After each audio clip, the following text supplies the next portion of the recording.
Bien, bueno, vamos a invitar a la doctora Paola de la Parra Colín, quien es oftalmóloga, ella realizó su especialidad de oftalmología en el APEC.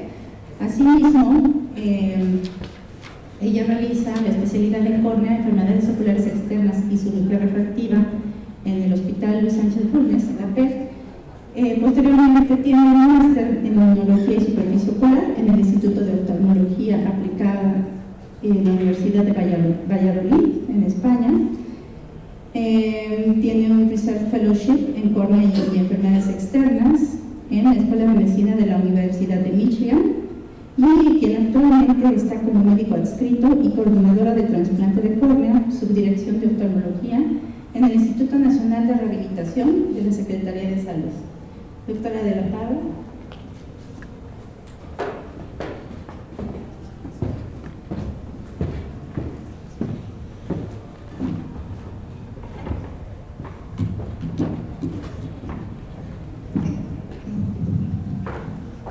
Buenas noches, es un gran honor para mí estar aquí con ustedes esta noche y bueno, dando continuidad a la excelente exposición de la doctora Jiménez.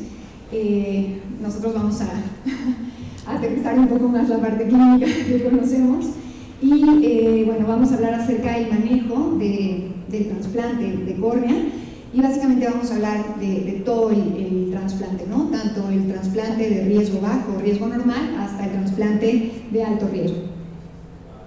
Entonces, bueno, es el trasplante de tejido sólido, tejido, no órgano, tejido sólido más común en todo el mundo, ¿no? Y en nuestro país también es el trasplante más común.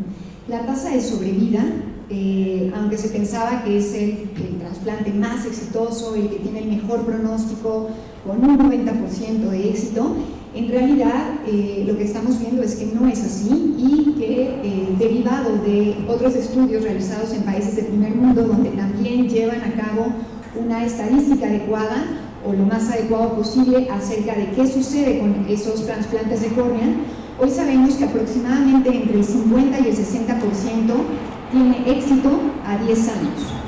Y bueno, esto desafortunadamente va disminuyendo conforme avanza el tiempo.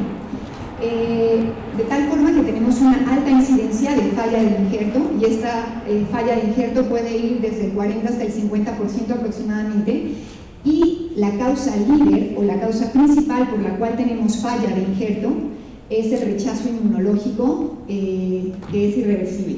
Y esto, bueno, sucede más o menos entre el 30 y el 50% de las causas de falla de injerto. Bueno, en nuestro país, esto es una gráfica obtenida del Centro Nacional de Trasplantes.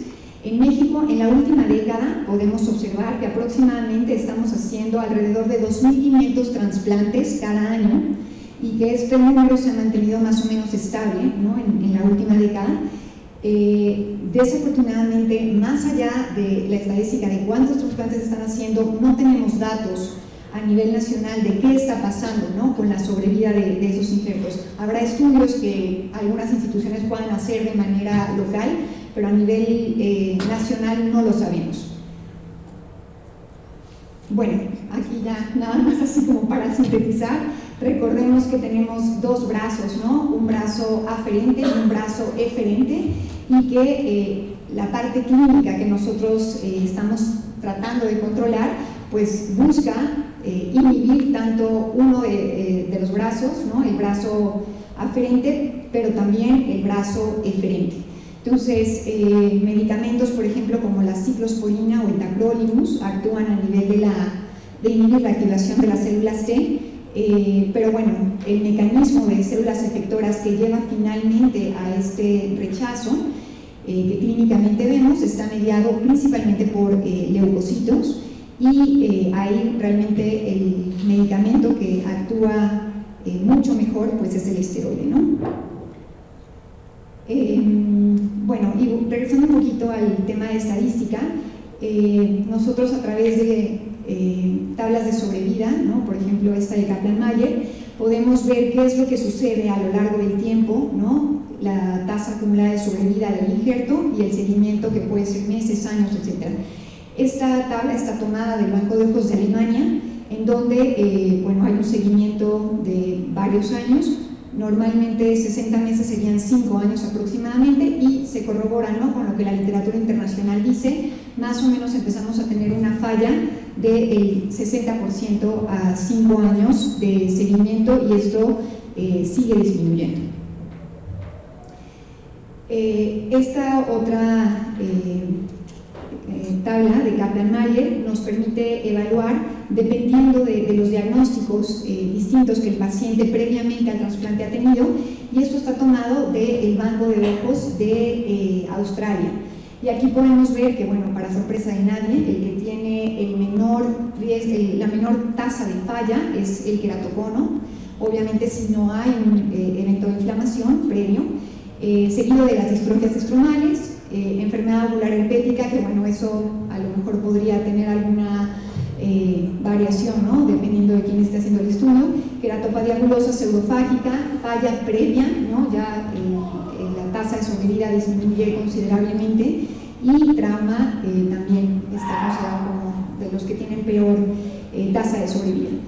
En cuanto al proceso de inflamación, que obviamente esto tiene que ver en forma muy importante con el rechazo inmunológico que podemos tener, si un paciente nunca ha tenido inflamación, pues obviamente tiene la mejor tasa de sobrevida. Si ha habido inflamación previa, pero después se controló y durante el trasplante ya no hay, más o menos. Y finalmente, pues si hay inflamación previa y también tenemos inflamación posterior al procedimiento, pues es el que tiene la peor tasa de sobrevida.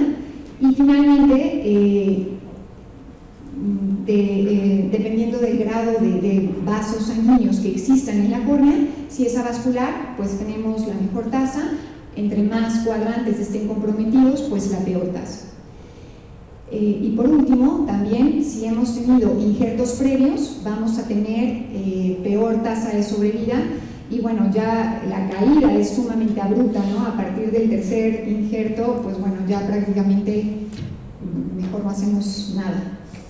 Entonces, hay muchísimos factores de riesgo que se han asociado, ¿no?, que contribuyen como factores de riesgo para tener un rechazo, pero definitivamente los que se encuentran en primer lugar serían la vascularización estromal y tener un rechazo previo. A partir de esto se han tratado de desarrollar clasificaciones que en la clínica nos permitan hablar de un pronóstico y también de poder diferenciar cómo es que vamos a hacer el tratamiento de los pacientes. A partir de 1992, y gracias al estudio colaborativo de trasplante de córnea, se hicieron varias publicaciones en principio de los 90s, y esto fue un estudio multicéntrico. Y bueno, quería evaluar, ¿no?, cuáles eran estos factores de riesgo, y también evaluar qué pasaría si nosotros hiciéramos una histocompatibilidad de haplotipo para el trasplante de córnea. Y bueno, por primera vez empieza a considerar esto de alto riesgo, y ellos consideran, bueno, alto riesgo si hay una córnea que tenga 2 o más cuadrantes de neovascularización estromal. Después el doctor Hill, que él tiene bastantes publicaciones acerca de manejo o tratamiento o prevención de rechazo corneal. Él es un médico de Sudáfrica, y en 1996 publicó también una clasificación y dijo, bueno, hay un riesgo bajo si la córnea es avascular, riesgo intermedio si tenemos neovasos en 1 o 2 cuadrantes, o tenemos de 1 a 15 vasitos sanguíneos. Y finalmente tenemos riesgo alto si hay neovasos en igual o más a 3 cuadrantes o más de 16 vasos sanguíneos en la córnea. Y Koster, que es australiano, en 2003 hace una nueva publicación y dice, bueno, riesgo bajo si hay un diagnóstico de queratocono o distrofia estromal, riesgo intermedio, la distrofia endotelial de Fuchs o el edema corneal secundario a cirugía de catarata, y finalmente riesgo alto, el hecho de que haya una falla previa en el injerto, queratitis previa, queratitis actual y vascularización del lecho receptor. Entonces, aquí quisiera hacer un alto, ¿no?, y que nos preguntáramos cuál es el manejo actual, ¿no? Nosotros como corneólogos o como oftalmólogos que hacemos trasplante de córnea, ¿cuál es el manejo actual para la prevención y para el tratamiento del rechazo inmunológico?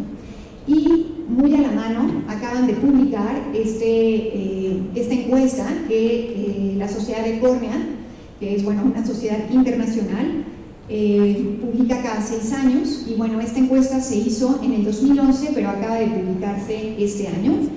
Y esta es una encuesta que se envía a varios de los miembros de esta sociedad, o prácticamente a todos, y esta encuesta fue respondida por bueno, prácticamente todo el mundo. Sin embargo, bueno, tenemos un porcentaje bastante amplio, ¿no?, de América del Norte. Desafortunadamente aquí México no está considerado como América del Norte, es Canadá y Estados Unidos. Europa el 9%, América del Sur, ahí sí está contemplado México, el 4%, Medio Oriente, Asia y Australia con solo un 1%, y Asia contribuyó con el 6% de las respuestas en la encuesta. Entonces, estas son algunas de las preguntas que hicieron, son más o menos como 10 preguntas. ¿Cuál es el régimen inmunosupresor de rutina que usted utiliza en pacientes de bajo riesgo que serán sometidos a trasplante de córnea por primera vez? ¿Cuál es el régimen inmunosupresor de rutina que usted utiliza en pacientes de alto riesgo para rechazo inmunológico?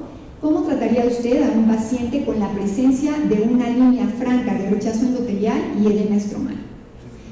Entonces, bueno, pues las respuestas fueron un poquito variadas, pero definitivamente los oftalmólogos contestaron en el 100% de las ocasiones que todos utilizan como primera línea de tratamiento esteroide tópico. Y la línea verde corresponde a la encuesta de 2004, la línea azul corresponde a la encuesta de 2011. En 6 años no hay diferencia, todos siguen utilizando esteroide como primera línea de tratamiento. En el esteroide sistémico es interesante ver que en la respuesta de 2014 apenas menos del 5% decía utilizarlo, y actualmente casi el 20% refiere utilizar esteroide sistémico, ya sea IV o intramuscular o oral. Ciclosporina tópica, en el 2004 más o menos el 10% lo utilizaba, actualmente respondieron que casi el 30% utiliza ciclosporina tópica. Inmunosupresor sistémico, y básicamente contestaron que utilizaban ciclosporina sistémica o tacrolimus sistémico, y bueno, es un porcentaje pequeño, básicamente son los mismos datos o el mismo porcentaje de oftalmólogos utilizándolo en la encuesta previa y actual. Entonces, aquí me quiero detener un poquito y que discutamos sobre algunos puntos en el uso de ciclosporina para el trasplante de córnea. A manera de recordatorio, es un derivado de estos dos hongos. Es una molécula que se une a la ciclofilina A y la ciclofilina D, y aquí es un punto interesante. La ciclofilina A tiene secreción o presencia importante en la parte anterior de la córnea, básicamente en las células epiteliales, mientras que la ciclofilina D se encuentra en la parte interna, básicamente de la cámara anterior. Inhibe la actividad de la calcineurina y por lo tanto va a inhibir la transcripción de la interleucina 2 y otros genes también, pero bueno, de manera primordial la interleucina 2, y por lo tanto la activación de linfocitos de CD4, CD8, y por otro lado también tiene propiedades antiapoptóticas. Entonces, en realidad empezó a haber como un boom, ¿no?, del uso de ciclosporina tópica, pero ¿qué dice la evidencia científica? En realidad la evidencia es escasa. Y bueno, de los pocos estudios que hay, la gran mayoría no tiene estandarización en el protocolo de tratamiento, lo que hace muy difícil poder comparar un estudio con otro, y también no hay estandarización en la medición de los resultados.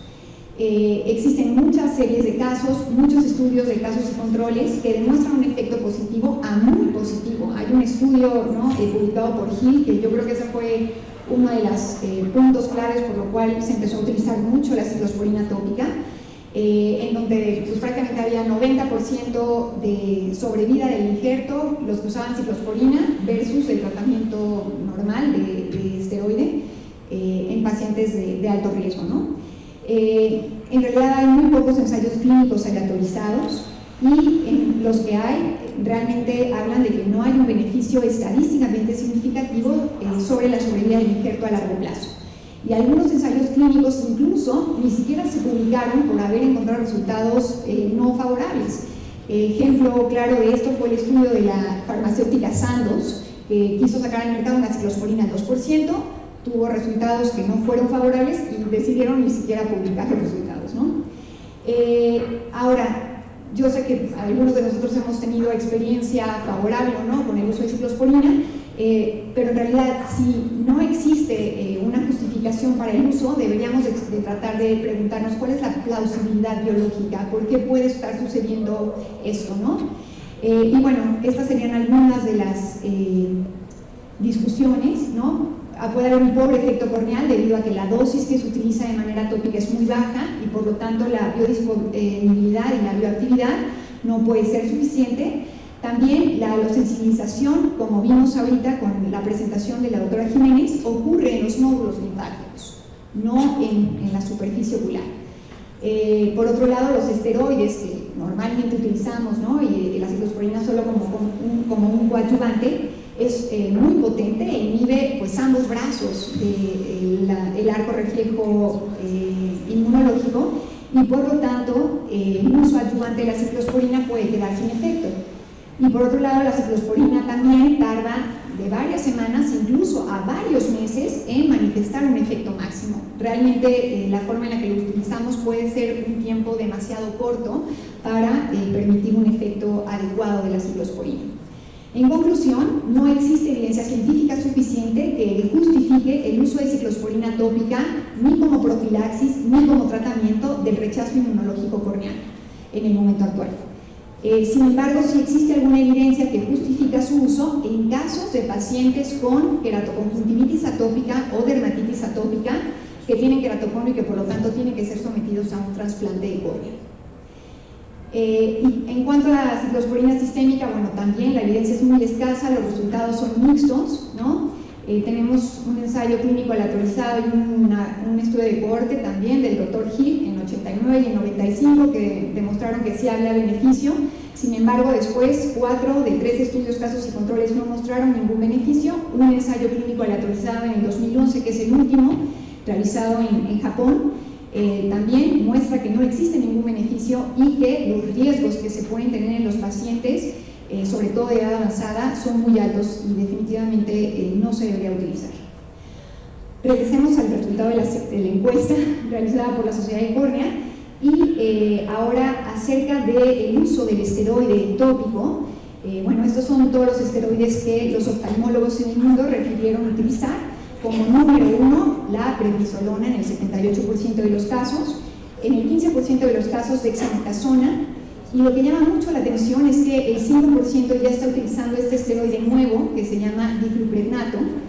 Este esteroide salió al mercado ya en Estados Unidos, nosotros no lo tenemos todavía, es de la farmacéutica Alcon Novartis y es un esteroide sintético de potencia muy alta, incluso parece que puede llegar a tener una potencia igual o superior al acetato de prednisolona. Entonces, bueno, esto es algo interesante. Y cuando se preguntaba a los oftalmólogos qué hacen en un paciente de bajo riesgo en los primeros 6 meses, ¿no? Bueno, pues prácticamente todos utilizaban prednisolona, algunos preferían utilizar como primera línea de tratamiento dexametasona y bueno, así va variando. Si nos damos cuenta, prácticamente todos están utilizando la prednisolona, ya sea en bajo o alto riesgo, en pacientes pseudofagos o fágicos, que esto bueno, puede ser una diferencia importante por el efecto secundario de catarata. Y bueno, sí llama la atención que para bajo riesgo se empieza a preferir después de los 6 primeros meses el uso de esteroides de baja potencia como el loteprednol, por ejemplo. Bueno, algunos puntos sobre el uso de esteroides en el manejo de trasplante de córnea. ¿Qué dice la evidencia científica sobre esto? Bueno, estos son de los últimos estudios que se han publicado, ensayos clínicos aleatorizados, en donde podemos ver que existe una evidencia importante para el uso de esteroides aún en pacientes de bajo riesgo para rechazo inmunológico, para el uso de esteroides de manera prolongada. Y este estudio incluyó a 42 pacientes, todos de bajo riesgo, que tuvieron un injerto transparente durante 1 año después del trasplante y a partir de ese momento hicieron esta aleatorización en donde a un grupo lo continuaron con esteroide, en este caso fue clorometolona, y el otro grupo quedó sin esteroide. Como podemos ver en esta tabla de sobrevida, pues obviamente los pacientes que no tuvieron esteroide tuvieron falla mucho más pronto y fue estadísticamente significativo. Un siguiente estudio previo, en 2007, incluyó una N muy grande, 406 pacientes, también todos de bajo riesgo, injerto transparente hasta los 6 primeros meses, y hacen la aleatorización. A unos les dan el tratamiento de esteroide que continúa con acetato de prednisolona, una sola aplicación diaria durante 12 meses, y en el otro caso ya no se suspendió el esteroide, y aquí lo siguen, bueno, pues por muchísimo tiempo, vean el número de meses, y en realidad la tasa de sobrevida, ¿no?, pues es significativamente menor en aquellos que no utilizaron el esteroide por largo tiempo. Ambos estudios concluyen que no hay eventos adversos importantes que justifiquen el no utilizar el esteroide, no reportan ni aumento de la presión intraocular ni catarata. Entonces, como conclusiones, la linfangiogénesis y hemangiogénesis o angiogénesis posoperatorias se han identificado como factores de riesgo para rechazo inmunológico. El uso prolongado de esteroides puede interferir con este arco reflejo del proceso inmune que desencadenaría el rechazo. Entonces, bueno, parece que esto podría ser algo que podemos empezar a utilizar en nuestros pacientes. Esta pregunta fue interesante. Se les preguntó, de acuerdo a la patología de base, ¿cuál sería el procedimiento que ustedes utilizarían? Trasplante penetrante, trasplante endotelial, trasplante lamelar profundo, queratoprótesis o no hacer nada. Y bueno, si nos podemos dar cuenta, básicamente para pemphigoide ocular cicatrizal, Stevens Johnson o quemaduras químicas, pues bueno, la gran mayoría prefiere no hacer nada. Sin embargo, sí hay algunos oftalmólogos que están utilizando queratoprótesis, bueno, incluso algunos trasplante de córnea penetrante. Para fallas múltiples hay una variabilidad, ¿no?, en las respuestas. Sin embargo, la gran mayoría prefiere utilizar una queratoprótesis. En el caso de cicatrices estromales, se prefiere utilizar trasplante lamelar profundo. En el queratocono, prácticamente penetrante y lamelar profundo están igual. Y en distrofia de Fuchs o edema corneal secundaria a cirugía de catarata, la preferencia por mucho es el trasplante endotelial. Y también se les preguntó, bueno, usted cuál es la técnica que está haciendo y si no hace alguna de las otras técnicas, pretende hacerlas, está buscando poder empezar a hacer otro tipo de técnica. En el caso de trasplante endotelial bueno, la gran mayoría dice que lo está haciendo y algunos, esta es la respuesta. Y en el caso de queratoprótesis, algunos lo están haciendo y bueno, hay una gran mayoría que dice no lo estoy haciendo y no me interesa hacerlo. Ahora, acerca de las técnicas distintas a la queratoplastia penetrante, lamelar y endotelial desde una perspectiva inmunológica, ¿qué dice la evidencia científica? En la base de datos de las revisiones sistemáticas de Cochrane encontré una sola revisión sistemática que no alcanzó el poder para hacer metaanálisis, en donde hay solamente 2 ensayos clínicos aleatorizados que cumplieron con los criterios suficientes como para poder ser incluidos, una N total de 111 pacientes, en donde se demuestra alguna evidencia de que es más probable que el rechazo inmunológico ocurra en trasplante penetrante que en lamelar. Y en el caso de endotelial también hay una sola revisión sistemática donde se incluyeron 3 ensayos clínicos con 136 pacientes. Cada uno de ellos empleaba una técnica de cirugía endotelial distinta, y aquí concluyeron que hay alguna evidencia de que es más probable que el rechazo inmunológico ocurra en trasplante endotelial que en el penetrante. Bueno, y en el caso del trasplante de alto riesgo, bueno, pues aquí solamente algunas cuestiones importantes que deberíamos de considerar o tomar en cuenta cuando vamos a operar este tipo de pacientes, cuando hemos decidido hacer un procedimiento en ellos. Previo al procedimiento quirúrgico es muy importante controlar la inflamación, seguido de controlar la inflamación y seguido de controlar la inflamación.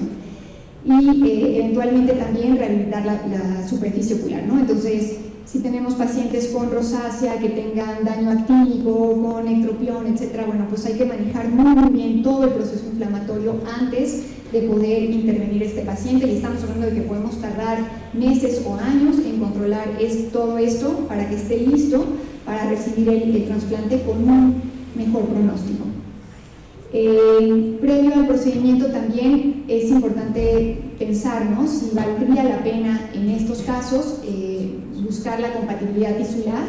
En realidad hay también mucha controversia en la evidencia que tenemos, pero bueno, parece ser que los haplotipos, la histocompatibilidad de haplotipos menores es mucho más importante en el tema de trasplante corneal que el complejo de histocompatibilidad leucocitario A o B, y bueno, el complejo mayor de histocompatibilidad tipo 2 básicamente no tiene mucha importancia en el tema de trasplante corneal, pero los menores sí.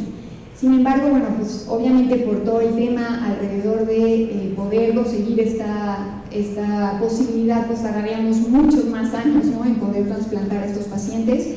Sin embargo, es algo que podríamos considerar si existen los recursos y las posibilidades institucionales.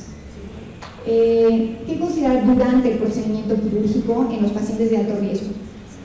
La técnica quirúrgica. Básicamente sabemos que en estos pacientes, si estamos hablando de que ya habían tenido rechazos previos o que hay vascularización, pues elegiríamos hacer no un surgete continuo, sino puntos separados.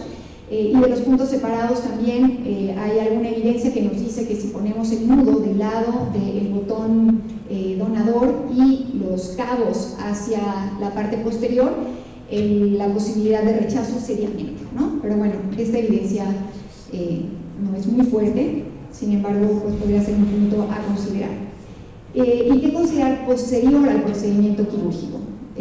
Súper importante la educación al paciente. Es muy importante enseñarle al paciente cuáles son los factores de riesgo para que él acuda oportunamente y podamos tener un reconocimiento y manejo oportuno del rechazo. El seguimiento tiene que ser muy estrecho con ellos y pues también, ¿no?, la inmunosupresión es un punto muy importante. Dentro de la inmunosupresión, pues ya comentamos, ¿no?, los esteroides. Y en términos generales la literatura no habla de que haya una diferencia entre el uso de esteroides sistémicos o que sea mejor utilizar esteroides sistémicos que el esteroide tópico. El esteroide tópico sigue siendo el gold estándar para el tratamiento de la prevención del rechazo e incluso para el tratamiento. En el tema de inhibidores de la calcineurina, bueno, pues ya vimos acerca de la ciclosporina. El tacrolimus funciona muy similar a la ciclosporina, es igualmente un inhibidor de la calcineurina y básicamente tiene los mismos efectos adversos. En nuestro medio no contamos con el tacrolimus en gotas, ¿no?, tópico, pero bueno, sí existe un número importante de estudios que hablan de resultados favorables con el uso de tacrolimus tópico. Entonces, bueno, esto podría ser considerado.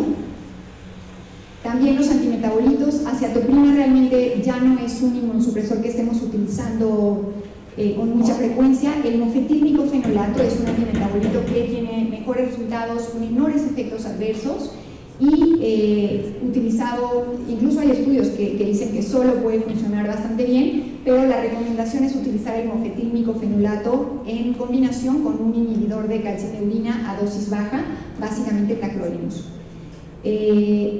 Bueno, aparentemente hay una función sinérgica que funciona mejor.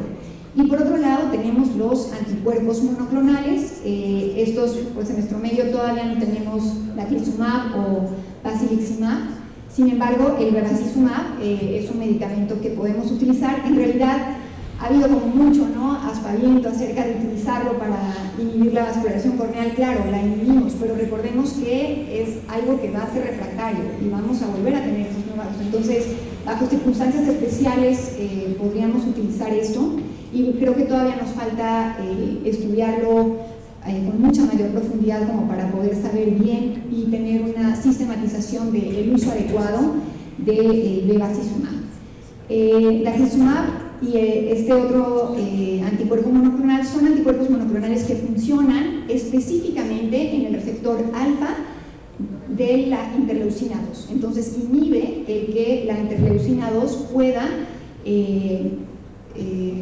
juntarse con el linfocito T, y por lo tanto esa es la forma de función. Estos medicamentos tienen mucho menos inmunogenicidad. Las primeras generaciones de estos anticuerpos monoclonales eran súper inmunogénicos, entonces salía peor el remedio que la enfermedad, pero bueno, parece que estos están teniendo mejores resultados, y bueno, el futuro, ¿no?, está en buscar obviamente alternativas terapéuticas que tengan la menor cantidad de efectos adversos y el mejor resultado.